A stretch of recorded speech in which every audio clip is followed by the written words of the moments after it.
ایک مسلمان کا جس طرح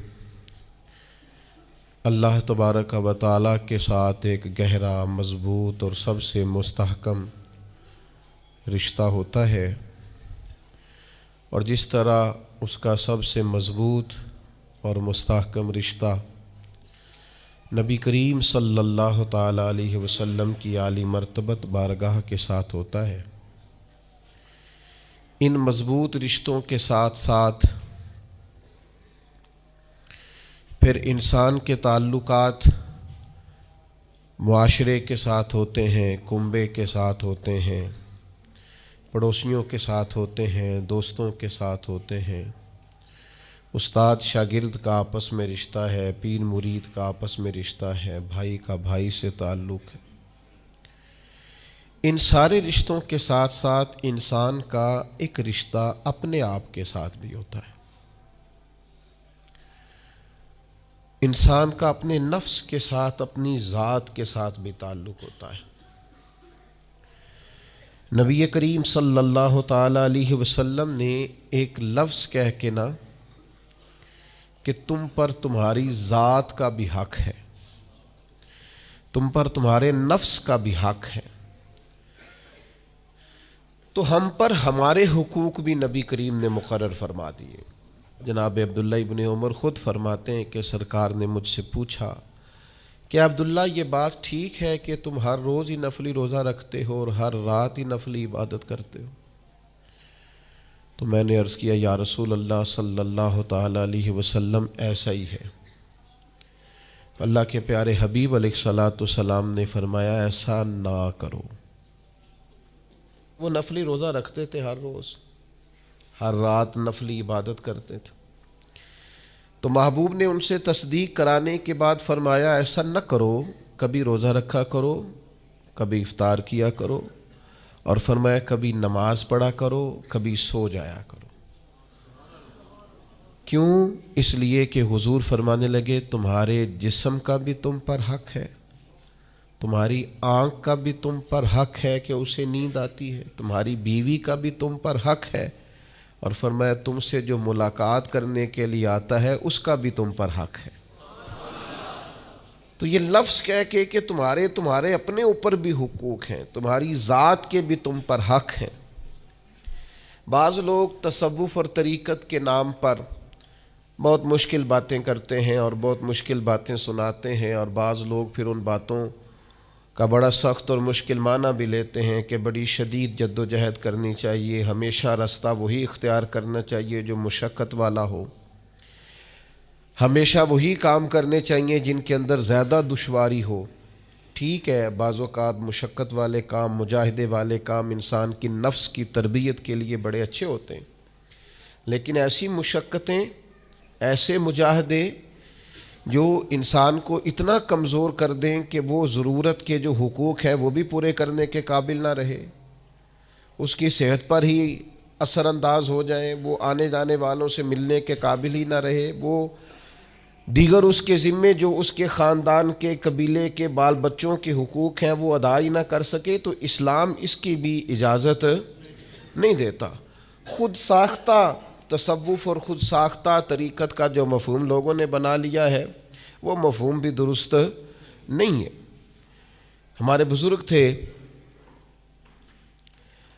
شیخ المشائخ اور استاذ الاساتذہ حضرت شیخ محمد تحسین رضا خان صاحب بریلوی رحمۃ اللہ تعالیٰ علیہ، 50 سال کے لگ بھگ انہوں نے درس حدیث دیا ہے۔ تو میں ان پر ایک مضمون لکھ رہا تھا، میں نے ان سے عرض کی حضور آپ تہجد پڑھتے ہیں؟ فرمانے لگے نہیں، میں عشاء جماعت سے پڑھتا ہوں، اس کو بھی سالوں بیت گئے، اور میں فجر جماعت سے پڑھتا ہوں، یہ بھی میری زندگی کا معمول ہے، لیکن میں سحری کے وقت اس لیے نہیں اٹھ پاتا کہ مجھے صبح 8 بجے بیٹھ کر بچوں کو درس حدیث پڑھانا ہوتا ہے، عشاء کے بعد مجھے مطالعہ کرنا ہوتا ہے، تو میں سمجھتا ہوں یہ بھی میرے لیے نفلی عبادت ہے، لہٰذا میں رات کو بھی کتاب و سنت دیکھتا ہوں اور سارا دن بھی کتاب و سنت پڑھاتا ہوں، امید ہے میرا رب مجھے تہجد کا اجر بھی عطا کرے گا۔ عزیز دوست آپ یاد رکھیے گا، اس کو سمجھیے گا کہ ہمارے ہاں بعض لوگ بعض چیزوں کو زیادہ دشواری بنا لیتے. فلاں آدمی کو میں نے کبھی نفل پڑھتے نہیں دیکھا، یہ طریقت نہیں. کیا آپ نے اسے نفل پڑھتے نہیں دیکھا تو وہ صوفی نہیں؟ آپ یہ بتائیے کبھی فرض چھوڑتے تو نہیں دیکھا؟ کبھی اسے ضروریات دین کو چھوڑتے تو نہیں دیکھا؟ اور نفل تو ویسے بھی انسان کا رب سے ذاتی معاملہ، ہو سکتا ہے سامنے والا چھپ کے پڑھتا ہو سکتا ہے وہ کسی ایسے لمحے میں پڑھتا ہو جب وہ سمجھے کہ اس وقت مجھے تنہائی میسر ہے. تو حضور نے فرمایا تمہارے نفس کا بھی تم پر حق ہے. جن جن چیزوں کو اللہ رسول نے جائز قرار دیا ہے وہ کوئی شخص بھی استعمال کرتا ہے تو اس کو کوئی شخص ناجائز کر سکتا نہیں. کسی کو بھی اس کا اختیار اور حق حاصل نہیں ہے. بلکہ صحیح بخاری کے اندر سیدہ عائشہ صدیقہ رضی اللہ تعالی عنہ کی ایک روایت موجود ہے. آپ فرماتے ہیں نبی پاک صلی اللہ تعالی علیہ وسلم نے کوئی کام کیا، بعد میں رخصت دے دی، اجازت دے دی، فرمایا چاہے کرو چاہے نہ کرو، نہ کرنے کی اجازت دے دی. پہلے سرکار نے کیا تو بعض لوگ ایسے تھے جنہوں نے اس رخصت سے فائدہ نہیں اٹھایا، وہ کام کرتے رہے. حضور نے اجازت دی تھی لیکن انہوں نے اس اجازت سے فائدہ نہ اٹھایا.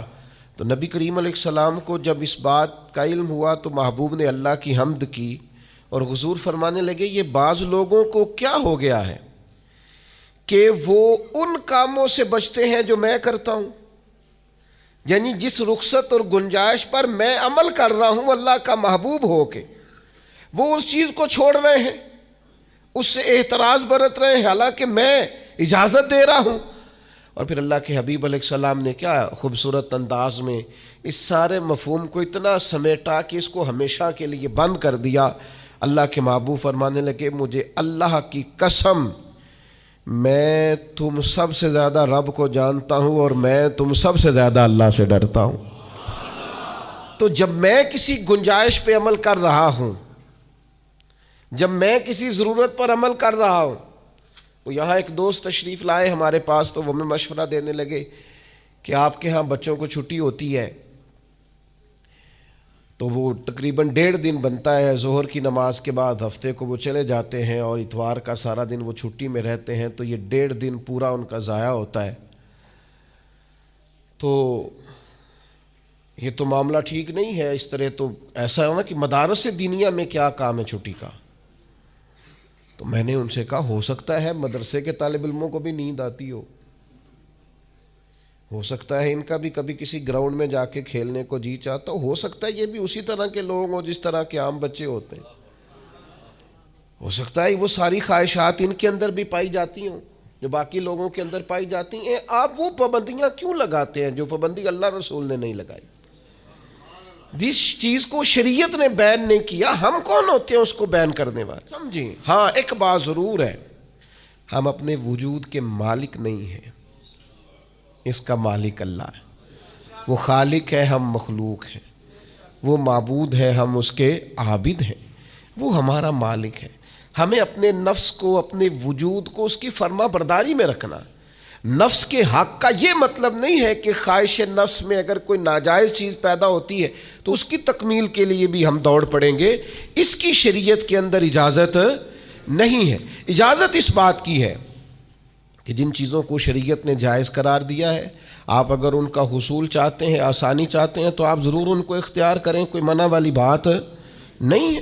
میں نے کہا بعض لوگ نا بعض چیزوں پر شدت کرتے ہیں، یعنی نبی کریم علیہ السلام کے صاحبزادہ گرامی حضرت ابراہیم علیہ السلام کا وصال ہو گیا تو نبی کریم کی آنکھوں میں آنسو آ گئے. تو ایک شخص نے حضور سے کہا یا رسول اللہ آپ بھی روتے ہیں، آپ تو صبر کا درس دیتے ہیں. تو نبی کریم نے فرمایا یہ جو آنسو نکل آئے ہیں نا یہ بیٹے کی محبت کی علامت ہے. باقی فرمایا میرے دل اور زبان پر وہی ہے جس سے میرا رب راضی ہوتا ہے.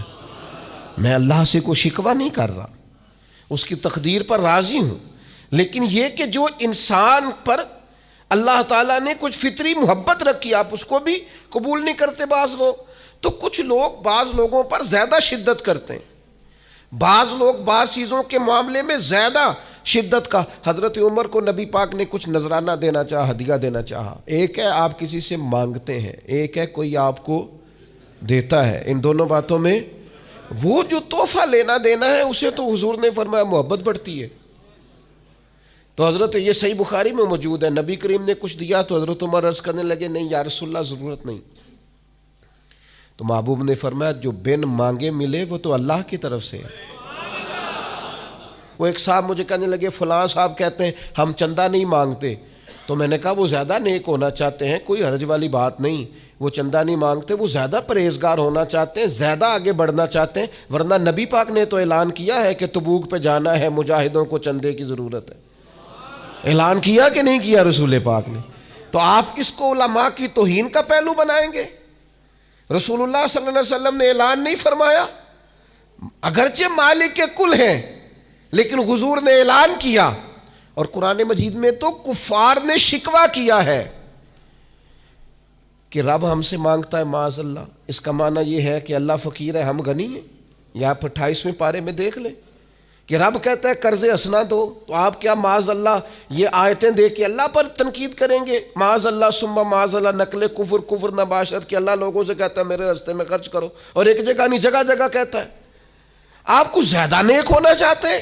یعنی جس بات کا اللہ اعلان کر رہا ہے وَمِمَّا رَزَقْنَاهُمْ يُنْفِقُونَ, جو میں نے تمہیں دیا ہے میری راہ میں خرچ کرو, جس کا حضور اعلان کر رہے ہیں. ایک شخص کھڑا ہو کے کہتا جی ہو مولوی چندے مانگتے ہیں. او خدا کے بندے, جو کام عین کتاب و سنت میں موجود ہے, تم کو ضرورت سے زیادہ نیک ہونا چاہتے ہو تو یہ تمہارا خود ساختہ دین ہے, یہ رسول اللہ کا دین نہیں ہے, یہ تمہارا. اور لوگ ہیں کہ کہہ رہے ہیں واہ واہ بڑی بات ہے. تو اس لیے ہمارے وجود کا بھی ہم پر حق ہے. چند ایک نفس کے حقوق آج بیان کرنے. سب سے پہلا ہمارے نفس کا ہم پر حق یہ ہے کہ ہم اپنے آپ کو پہچانیں, اپنی صلاحیتوں کو پہچانیں, اپنے اوپر غور کریں.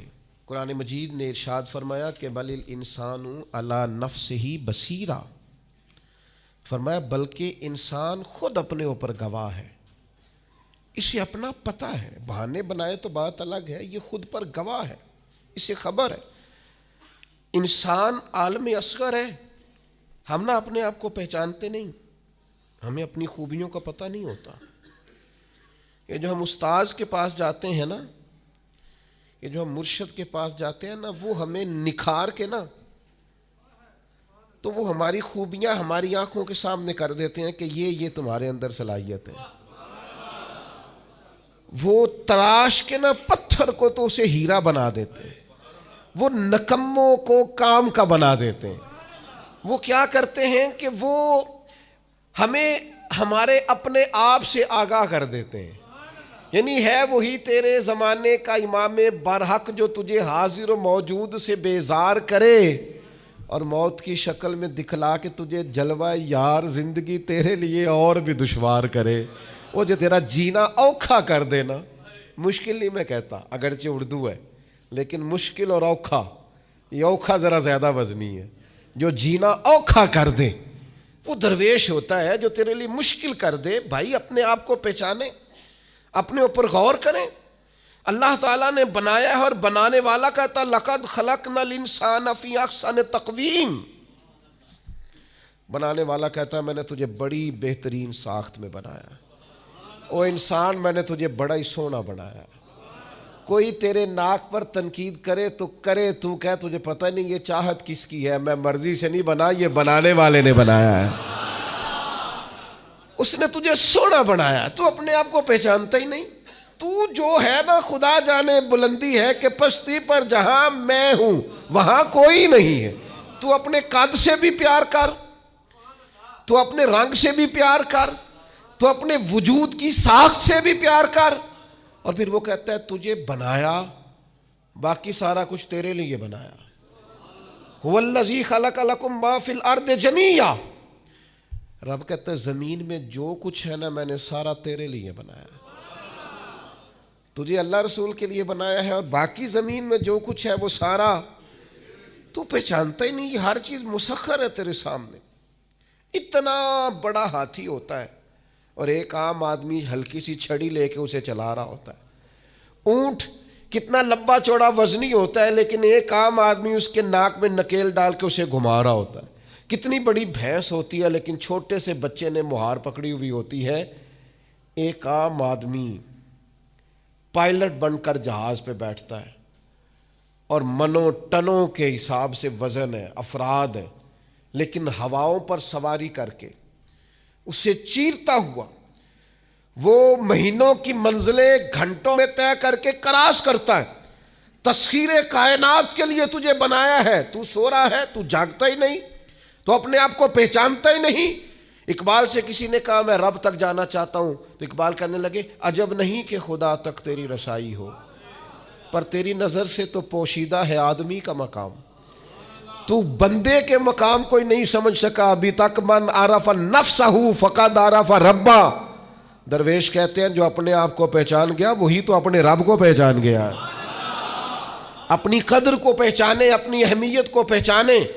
آپ کے اندر بڑی صلاحیت پنہا ہے، چھوٹی چھوٹی باتوں میں پریشان ہو گئے، کام نہیں ملتا، کاروبار نہیں چلتا. اور تیرے پاس بڑا کچھ ہے یار، کام نہیں بھی ملتا. تو اگر وقتی طور پر کوئی حالات خراب ہیں تو اپنا قد کاٹ تو دیکھ، اپنا حسن تو دیکھ، اپنی سوچ تو دیکھ، تفکرات تو دیکھ. تجھے بنانے والے نے کوئی کمی چھوڑی نہیں، اس نے کمال کر دیا ہے، قدرت نے رنگ بھر دی ہے تیرے وجود میں. کبھی تو اپنے رب کے شاہکار ہونے کی نظر سے اپنے آپ کو دیکھے، تجھے اپنے آپ سے پیار ہو جائے، تجھے اپنے آپ سے محبت ہو جائے. وہ میں کبھی تنقید کیا کرتا تھا کہ یہ جوان شیشوں اور آئینوں کے سامنے بڑی دیر تک کھڑے رہتے ہیں. تو ایک دن ایک سادے سے بزرگ مجھے کہنے لگے یہ جو آئینے کے سامنے کھڑا ہے نا، یہ بھی رب کی تخلیق کوئی دیکھ رہا ہے. یہ کہہ رہا ہے کریم نے کمال نہیں کر دیا مجھے بنانے والا، حج نہیں کر دی. کیا حسن کے جلوے، کیا خوبصورتی اور کیا نورانیت اس نے پیدا کی ہے انسانی. اور پھر یہ جو دیا بن مانگے دیا. ایک بات یہ کہ اپنے نفس کو پہچانے، اور دوسری بات یہ ہے کہ عزت نفس کا بھی خیال کریں، اپنے آپ کو رسوا نہ کریں. اللہ نے عزت دی ہے تو اپنے آپ کو ذلت کی جگہ پر کھڑا نہ کریں، تہمت والی جگہ پہ اپنے آپ کو کھڑا نہ کریں. کبھی اپنے آپ کو اتنا کمزور نہ کریں. جھکنا ہے رب رسول کے سامنے، بلا وجہ دنیا داروں کے، سیٹھوں، نوابوں کے اور وزیروں مشیروں کے سامنے اپنے آپ کو رسوا نہ کریں. کسی کی گاڑی کے پیچھے بھاگ کے اللہ کی دی ہوئی شان کو کمزور نہ کریں. ذلت کی جگہ پہ اپنے آپ کو کھڑا نہ کریں. شریعت اسلامیہ نے مومن کا وقار کیا بیان کیا ہے. رب کریم نے فرشتوں سے جب مشورہ کیا تھا نا بندہ بنانے کے لیے، انسان کی تخلیق کے لیے، تو وَإِذْ قَالَ رَبُّكَ لِلْمَلَائِكَةِ إِنِّي جَاعِلٌ فِي الْأَرْضِ خلیفہ. اللہ نے فرشتوں سے فرمایا میں زمین پہ اپنا نائب بنانا چاہتا ہوں. اوہو، کبھی آپ اس کو سمجھ جائے نا کہ یہ عزت کا تاج کیا ہے. رب کہتا ہے میں نے تجھے زمین پر اپنا خلیفہ بنایا ہے، تو نائب ہے میرا. اور کتنا تو پروقار ہے اور تو کتنا طاقتور ہے انسان، تیرے اندر کتنی صلاحیتیں ہیں. سورہ احزاب میں اللہ کریم فرماتے ہیں رب نے اپنی امانت زمین و آسمان پر رکھنی چاہی تو زمین و آسمان نے انکار کر دیا اللہ کی امانت کو اٹھانے سے. وَحَمَلَهَا الْإِنسان، اور انسان نے اس امانت کو اٹھا لیا. کہا مالک میں تیری امانت اٹھاؤں گا، میں تیرا نام لے کے گلیوں میں گھوموں گا، میں تیری توحید کے ڈنکے بجاؤں گا.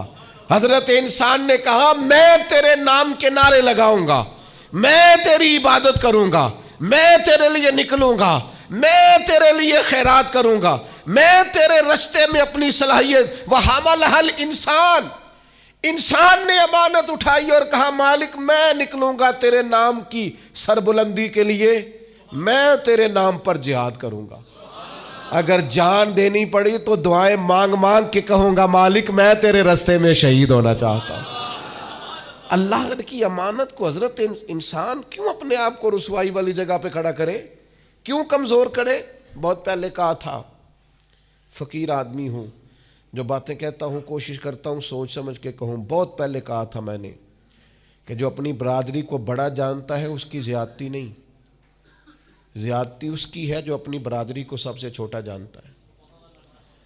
تو بڑا نالائق ہے، تو کہتا ہے میں چھوٹی برادری میں پیدا ہوا ہوں. تو مرضی سے پیدا ہوا ہے، یہاں تجھے تیرے رب نے پیدا کیا ہے. جو ماں تیرے، میں نے ایک دفعہ کہا کچھ دوستوں سے، کہنے لگے کدھر جا رہے ہیں؟ میں نے کہا اپنے والد صاحب کے مزار پہ. کہنے لگے پیر تھے؟ میں نے کہا نہیں. عالم تھے؟ میں نے کہا نہیں. کسی بہت بڑے ادارے میں کسی صدر نشین کی سیٹ پہ بیٹھتے تھے؟ میں نے کہا نہیں. وہ ٹریکٹر پر بیٹھ کر کھیتوں میں ہل چلاتے تھے، شام کو بھینسوں کا دودھ دھوتے تھے. وہ کسان تھے، وہ محنت کرتے تھے. پھر وہ تاجر تھے، چھوٹی سی تجارت کرتے تھے. لیکن مجھے اگر کوئی کائنات میں پوچھے گا نا خوش نصیب کتنے ہو، تو میں کہوں گا میں نے اس طرح کا باپ نہیں دیکھا جس طرح کا اپنا باپ دیکھا. اس لیے کہ میری شخصیت میں اگر کوئی نکھار ہے تو سب سے زیادہ رنگ میرے ابا جی کے بھرے ہوئے. تو میں کیسے انکار کروں؟ سب سے زیادہ ان کے دیے ہوئے رنگ ہیں شخصیت کے اندر، ماں باپ کے. او بھائیوں، ناز کے ساتھ زندگی گزاری جاتی ہے. کبھی اپنے آپ کو رسوائی والی جگہ پہ کھڑا نہ کریں، کبھی اپنے آپ کو کمزور نہ کریں، مضبوط رہیں، طاقتور رہیں. اور تیسری بات، ایک تو اپنے نفس کو پہچاننا ہے، دوسرا اپنی عزت کرنی ہے. کس کی عزت کرنی ہے؟ اپنی عزت کرنی ہے. تکبر نہیں کرنا، اپنی عزت کرنی ہے. عربی کے کسی شاعر نے کہا تھا جو اپنی عزت نہیں نہ کرتا اس کی عزت بھی کوئی نہیں کرتا. اب وہ آپ نے ایک عام محاورہ سنا ہوگا، اپنی عزت بندے کے اپنے ہاتھ میں ہوتی ہے. اس کا معنی کیا ہے؟ آپ کبھی بھی کوئی ایسا کام نہ کریں جس سے آپ کی ذلت ہو. آپ اپنی عزت کریں، آپ اپنی تکریم کریں، آپ اپنے وقار کو بلند رکھیں. آپ کبھی بھی اپنے لہجے کو، معیار کو کمزور نہ ہونے دیں. آپ فکری توانائی کا ہمیشہ مظاہرہ کریں، طاقتور رہیں، کمزور نہ پڑے کبھی بھی. اور تیسرا یہ ہے کہ اپنے نفس کی تربیت کریں. جس طرح انسان اپنے وجود کی نشو و نما کرتا ہے نا، وہ کہتا ہے یہ کھاؤں گا تو طاقت ہوگی، یہ کھاؤں گا تو بیمار ہوں گا، یہ کھاؤں گا تو میں فریش رہوں گا، یہ کھانے سے میری طبیعت میں درد ہوگی.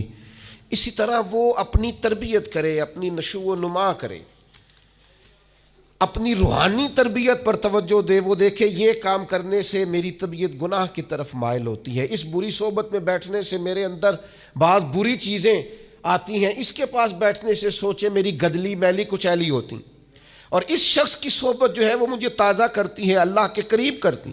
تربیت نفس پر توجہ دیں، اپنی باطنی کیفیات کو ملاحظہ کریں.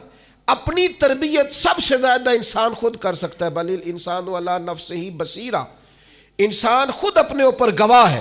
وہ خود محسوس کرے کہ کہاں کہاں میرے اندر غلطیاں ہیں، کہاں کہاں میرے اندر کمزوریاں ہیں. وہ ان ساری چیزوں پر متوجہ رہے. ڈاکٹر نے دوائی دینی ہوتی ہے، اور دوائی دینے کے بعد وہ کہتا ہے یہ نسخہ ہے اور یہ کھانے کی ترتیب ہے اور یہ آپ کی پرہیز ہے. اب مریض کہے کہ جناب ڈاکٹر صاحب کوئی نظر کریں آپ تاکہ میں نہ نظر سے ٹھیک ہو جاؤں، تو ڈاکٹر کہے گا میری نظر یہی ہے جو میں نے نسخہ لکھا ہے نا، یہی نسخہ ہے، یہ دوائی کھائیں. یہ وہ لوگ آتے ہیں پیر صاحب کے پاس، کہتے ہیں کوئی نظر کریں میں نیک ہو جاؤں. بھی پیر صاحب نے نسخہ بتایا نا، 5 نمازیں پڑھو، نماز کے بعد یہ والا ذکر کرو. پیر صاحب نے بتایا نا اس کام سے پرہیز کرو، تو آپ ان بات مانیں انشاءاللہ اللہ شفا عطا فرمائے گا. آپ اس نسخے پر، وہ پیر فیض الحسن شاہ صاحب رحمۃ اللہ علیہ آل مہار شریف والے فرمایا کرتے تھے، مرید کہندے نے سانو نمازاں نہ پڑھاؤ، اللہ اللہ نہ کراؤ، ایویں ہی پہنچاؤ. تو کہتے ہیں یہ ایویں والا کام ہو سکتا؟ ہاں، جو شریعت کے احکام ہے وہ تو سارے کرنے پڑتے ہیں. اور پھر لوگوں کو نا ایسے موقع پہ بابا بلے شاہ جی یاد آ جاتے ہیں. کہتے بلے شاہ نو مرشد ملے ہے تے انہیں ایویں جا بخشایا ہے. او نا نا نا نا 300 پہلی زمین ہوندی سی بابے بلے شاہ دی، انہیں ساری دیتی جی اللہ دی راہ وچ. ایویں جڑا جے نا وہ اے والا ایویں جے. نیرا شعر نہ پڑھو، پیچھے پلٹ کے دیکھو تو صحیح اس شخص نے کمال کیا کیا کیا ہے. مجھے اتنا نظر آ رہا ہے وہ بلے شاہ نو مرشد ملیا جنہیں ایویں جا بخشایا، وہ ایویں ان کی عاجزی ہے، وہ ان کی عاجزی ہے، وہ انکساری ہے. وہ کہتے ہیں کہ مجھے بہت زیادہ مشقت نہیں کرنی پڑی، ایک ہی مرشد سے سارا کچھ مل گیا ہے. یہ اس بات کا ترجمہ ہے، یہ اس کی تشریح ہے. من مانی باتیں، من مانی آپ تربیت اپنی کریں، اپنے اوپر غور کریں. اور چوتھا، ہمارے نفس کا ہم پر حق یہ ہے کہ اپنے نفس کا احتساب کریں، اپنے نفس کو اللہ کی رضا کے مطابق ڈھالیں، اس کا محاسبہ کریں. جو لوگ حساب کتاب نہیں نہ رکھتے، ہمارا ادارہ ذرا بڑا ہوا ہے تو ہم نے اسپیشل اکاؤنٹ میں پکا بندہ رکھ لیا ہے. پہلے ایک دوست کام کرتے تھے رضا کارانہ طور پر، شام کو بیٹھتے حساب کتاب کر دیتے. کمیٹیوں میں ایک شخص کیشیئر ہوتا ہے. پھر اب ادارہ بڑا ہو گیا، نظم بڑا ہو گیا، کام بڑا ہو گیا. اب وہ ایک آدمی شام کو اگر بیٹھے گا تو کرے گا نہیں، تو مستقل ایک صاحب ہیں جو ڈیوٹی کرتے، نظام کو دیکھتے. کیونکہ اگر حساب کتاب نہ رہے تو چیزیں ٹھیک چل سکتی. سب سے زیادہ وہ تاجر ناکام ہوتا ہے جو کمائی کرے اور خرچ کا حساب ہی نہ رکھے، جس کو پتہ ہی نہ ہو آمدن خرچ میں بیلنس کیا ہے. اس لیے حضرت عمر رضی اللہ تعالیٰ عنہ ارشاد فرماتے ہیں اپنا حساب کرو اس سے پہلے کہ قیامت میں تمہارا حساب کیا جائے. اپنے نفس کا محاسبہ ضرور. ہم نہ ساری زندگی دوسروں کا حساب کرتے رہتے ہیں، فلاں کہاں سے کماتا ہے، کہاں کھاتا ہے، کہاں پہنچ گیا، کون سی سیاست کی، کس کے پاس اٹھتا بیٹھتا ہے، کہاں سے آتا جاتا ہے، چالاک بڑا ہے، فلاں سے مل گیا. اور ساری زندگی دوسروں کا خیال رکھتے گزر گئی. اس سے زیادہ بھی کبھی اپنا رکھا ہوتا نا تو بات کہاں سے کہاں پہنچ جاتی. محاسبہ نفس کرنا، اور کتنا کرنا ہے، اس نفس کو قابل بنانا ہے. حضرت سیدنا عبداللہ ابن سلام رضی اللہ تعالیٰ عنہ نے لکڑیوں کا گٹھا، پرانے زمانے کے اندر ایندھن لانا، لکڑیاں اکٹھی کر کے لانا، یہ بھی روزمرہ کی ڈیوٹیوں میں سے ایک ڈیوٹی ہوتی تھی. وہ ڈیوٹی آج کل ہم ماہانہ گیس کا بل دے کے پوری کرتے ہیں. یا اب بھی اس کی ایک صورت ہمارے پاس ہے کہ بہت سارے لوگوں نے سلنڈر اٹھائے ہوتے ہیں، گیس بھروانے جا رہے ہیں. تو اس سے کچھ عرصہ پہلے یا آج بھی دیہی ماحول کے اندر بعض لوگ شام کو لکڑیاں اکٹھی کر کے لاتے تھے کہ وہ آئیں گی تو کھانا پکے گا ایندھن کے لیے. حضرت عبداللہ ابن سلام رضی اللہ تعالیٰ عنہ لکڑیاں اپنی پشت پہ رکھے ہوئے ہیں، گھر کی طرف آ رہے ہیں. تو ایک شخص نے آپ سے کہا کہ جناب حد ہو گئی، گھر میں بیٹے بھی موجود ہیں، غلام بھی موجود ہیں، اور آپ یہ کام خود کر رہے ہیں.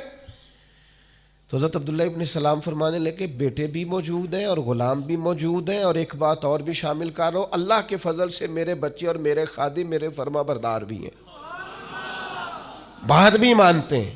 لیکن فرمانے لگے میرا نفس نہ تھوڑا بڑا ہو گیا تھا، یہ مجھے کہہ رہا تھا تو بہت بڑا آدمی ہو گیا ہے، تو بہت بڑا شخص ہو گیا، تیری بڑی شخصیت ہو گئی ہے. فرمایا یہ جو ذرا لکڑیوں کا گٹھا پشت پہ رکھا ہے نا، یہ رکھا پشت پہ ہے، لیکن ذرا حساب اپنے نفس کا کر رہا ہوں، محاسبہ نفس کر رہا ہوں، اسے سمجھا رہا ہوں کہ اتنا بڑا ہونے کی ضرورت. ہمارے بزرگ فرمایا کرتے تھے آخر تک اپنے استادوں کی بارگاہ میں حاضری دینی ہے. میرے اسا فرمایا کرتے آخر تک اپنے مشائخ سے جڑے رہنا ہے، آخر تک اپنے اساتذہ کے پاس آنا جانا. کچھ لوگ بے نیاز ہو جاتے ہیں نا، خود عالم ہو گئے اب استاد گئے، خود بڑے ہو گئے اب گئے. کہتے تھے آخر تک جانا، اس لیے کہ بعض لوگوں کے پاس جانے سے انسان کو لگتا ہے کہ نہیں مجھ سے بھی بڑے موجود ہیں. ان کے پاس بیٹھنے سے احساس ہوتا ہے کہ میں اتنا بڑا نہیں ہوں. اور بڑا بھی ہمیشہ وہی ہوتا ہے جس کا کوئی بڑا ہوتا ہے، جس کا کوئی بڑا ہی نہیں وہ کیسے بڑا ہوگا. تو اللہ تعالیٰ نے بھی ہمیں قرآن مجید کے اندر یہ حکم دیا، یا ایھا الذین آمنوا اتقوا اللہ ولتنظر نفس ما قدمت لغد. اے ایمان والو اللہ سے ڈرو اور ہر جان حساب کرے، محاسبہ کرے، دیکھے کہ اس نے کل کے لیے آگے کیا بھیجا. کل کے لیے اس اپنا حساب کرنا ہے، محاسبہ نفس کرنا ہے. یہ نفس کا حق ہے. جس طرح کپڑے میلے ہو جاتے ہیں تو آپ پریشان ہوتی ہیں کہ یار یہ میلے ہو گئے بدلنے چاہیے. جوتے ٹوٹ جاتے ہیں تو آپ خیال کرتے ہیں یار مجھے آنا جانا ہوتا ہے، یہ مجھے ٹھیک کرنے چاہیے. تو نفس پر میل کچیل چڑھ جاتی ہے، لوگ حساب ہی نہیں کرتے. باطن سارا گدلا ہو جاتا ہے، لوگ حساب ہی نہیں کرتے. اندر سارا کمزور ہو جاتا ہے، حساب ہی نہیں کرتے. اس نفس کا حساب کرنا ہے، محاسبہ کرنا ہے. اس کا بھی حق ہے.